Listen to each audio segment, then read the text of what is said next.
आज आपण मस्त असे व्हॅनिला आईस्क्रीम अगदी घरच्या घरी तयार केलेले आहे.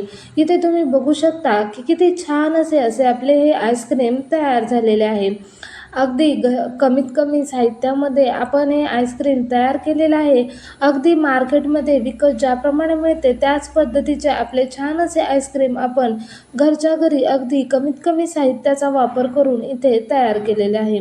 इथे तुम्ही बघू शकता किती छान असे आपले आईस्क्रीम तयार झालेले आहे. त्यासाठी इथे मी पाऊण लिटर इतकं म्हशीचं फुल फॅट दूध घेतलं.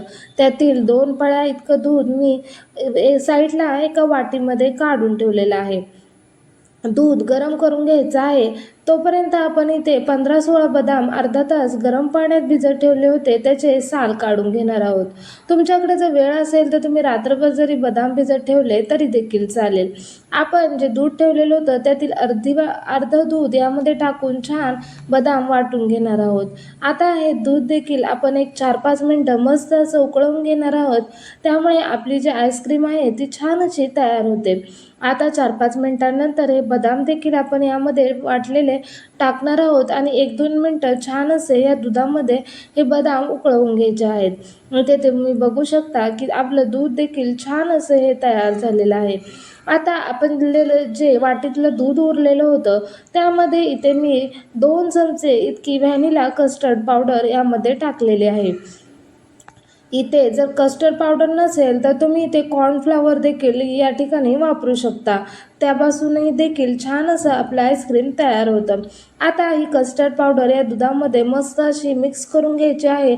अजिबात गाठी वगैरे होऊन द्यायच्या नाही. इथे तुम्ही बघू शकता की कस्टर्ड पावडर मी छान दुधात मिक्स करून घेतली आणि आता जे आपलं उकळलेलं दूध आहे या उकळलेल्या दुधामध्ये आपण ही कस्टर्ड पावडर टाकून घेणार आहोत.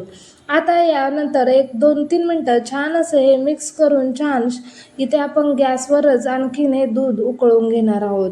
आता आपण इथे एका टोपामध्ये साखर वितळून घेणार आहोत.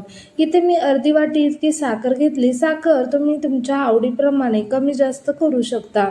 इथे आपल्याला फक्त साखर वितळून घ्यायची आहे, त्यामुळे आपल्या ज्या आईस्क्रीमला कलर छान येतो. इथे तुम्ही बघू शकता की मस्त अशी साखर वितळलेली आहे. आता ही वितळलेली साखर आपण या उकळत्या दुधामध्ये टाकणार आहोत. त्यामुळे आपल्या आईस्क्रीमला मस्त असा रंग येतो आणि आपले आईस्क्रीम चवीला देखील छान असे तयार होते.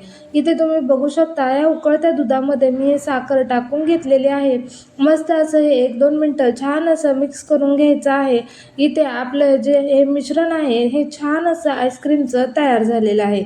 इथे मी गॅस बंद केला आणि 1 चमचाभर वेलची पावडर टाकली. त्यामुळे आपले छान असे आईस्क्रीमला टेस्ट येते. आता हे मिश्रण जे आहे ते पूर्णपणे थंड करून घ्यायचं आणि त्यानंतर एका मिक्सरच्या भांड्यामध्ये आपण काढून घेणार आहोत. आता जे हे मिश्रण आहे ते मिक्सरला छान असं फिरवून घेणार आहोत आणि आता इथे मी एक प्लॅस्टिकचा डब्बा घेतलेला आहे.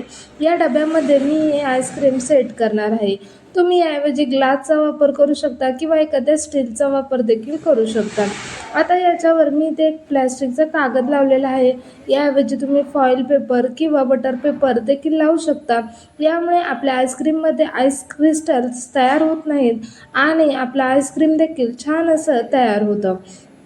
आता हे 12 तास मी फ्रीझरमध्ये ठेवला होता डब्बा. तुम्ही रात्रभर देखील ठेवू शकता. आता इथे तुम्ही बघू शकता की किती छान असं आपलं हे आईस्क्रीम सेट झालेलं आहे.